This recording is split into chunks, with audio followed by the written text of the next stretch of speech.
I know that this is very personal, so please, only share as much as you're comfortable, but many people are talking more and more about the sexual dysfunction Yeah, caused by antidepressants, and I heard you say that you were experiencing that.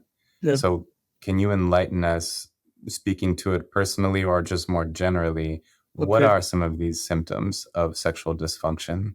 So when I was on the meds, I had, let's say, a mild or moderate sexual dysfunctions. It was difficult to achieve orgasm. I had a little bit muted sex drive, and a little bit of genital numbness. The sensation was not so. My genitals were not so sensitive. But once I discontinued taking medication, or when I reinstated, I can't recall because I tried to quit them many times. So and failing, but during the reinstatement or after the final discontinuation, I developed full-blown PSSD, that is post-SSRI sexual dysfunctions, and I lost all romantic feelings, all arousal, desire. Like I couldn't get excited from seeing.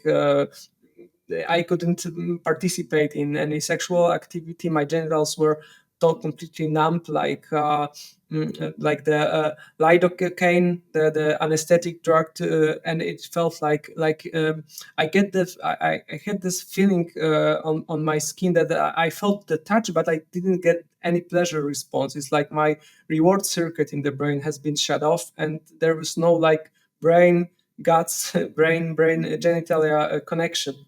So and it was the main reason why I decided to quit the meds for good, because I could imagine, that I was severely depressed, that I had anhedonia, and the doctors could tell me that okay, it's all in your head, it's related to your trauma, to whatever, but they couldn't they couldn't mm, mm, I couldn't believe that I can lost sensation in my genitals due to my And psyche. So it was right. something that crossed the line for sure, and then I was confident about this, that it was drug related condition and all the other symptoms, because the PSSD was just one of the tip of the iceberg of Mm, the catastrophe, but it was very profound and very distressing, because you can mm, imagine that it was difficult for me to.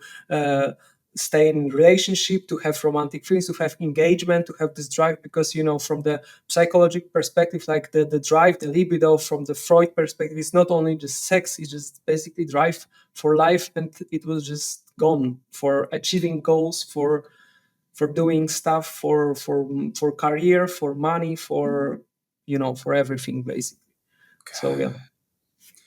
Thank you for sharing that and explaining that. I'm so sorry that you experienced that. And, people call this post SSRI sexual dysfunction. So you may know, it sounds like you know more about the literature than I do. Is this typically something that is setting in upon discontinuing, or it kind of starts while you're on it and then it doesn't get better once you discontinue? Can you help me understand that better? Yeah, okay. So typically it starts around 30 minutes after taking first dose of the drug. The genitals in general population of people who are taking those drugs became to some degree numb after the first dose is being digested. So the Right. effect is immediately. The sexual side effects might somehow subside when the drug is being taken, like in the process of taking medication. But after discontinuation, some patient may experience like setbacks of even like persistent genital arousal. So it flips the switch for some time, and then like when the protracted withdrawal hits, also the post SSRI sexual dysfunctions appear. So it's like each case is a little bit different, but sometimes it happens when you reinstate the drug. Sometimes it happens when you switch the medication to different ones. Sometimes it happens after a single dose and lasts like indefinitely. So it's like Each case is a little bit different, but the tendency is usually occurs after discontinuation and during taking during being while being medicated. Those side effects are considered to be less severe than during the protracted withdrawal. So, but it's not the like the rule of the thumb. Like each case is a little Understood. bit different, and each case needs to be believed that it happened like this. Because I know cases where people took only few doses of those drugs, and the side effects persisted many years. So we are not sure what's causing this. It might be receptor desensitization, some epigenetic changes, some changes in microbiome. There is theory about polyneuropathy. But in my opinion, I do believe it's related to autonomic dysregulation Makes due to sense. these meds. That makes perfect So sense. So then what's interesting about that to me is, I could see someone hearing that and interpreting that as, "Oh, I guess I should never stop."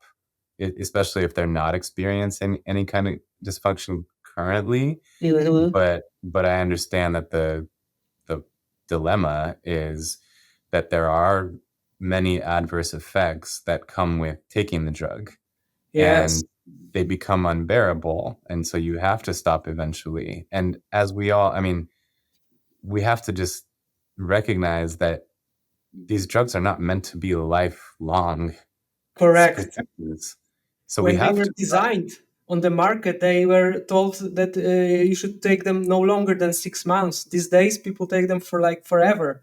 And the more you take it, the more severe are the side effects. And Mhm. the tolerance occur, you won't feel the heat, the high from them for like Right. longer than a few months. And then you will become more numb, more dull, your cognitive impairment will occur. And the sexual part is only just just one aspect, but Mhm. you're right, your intuition is correct. Like there's you need to it won't last forever. It's like it's a drug.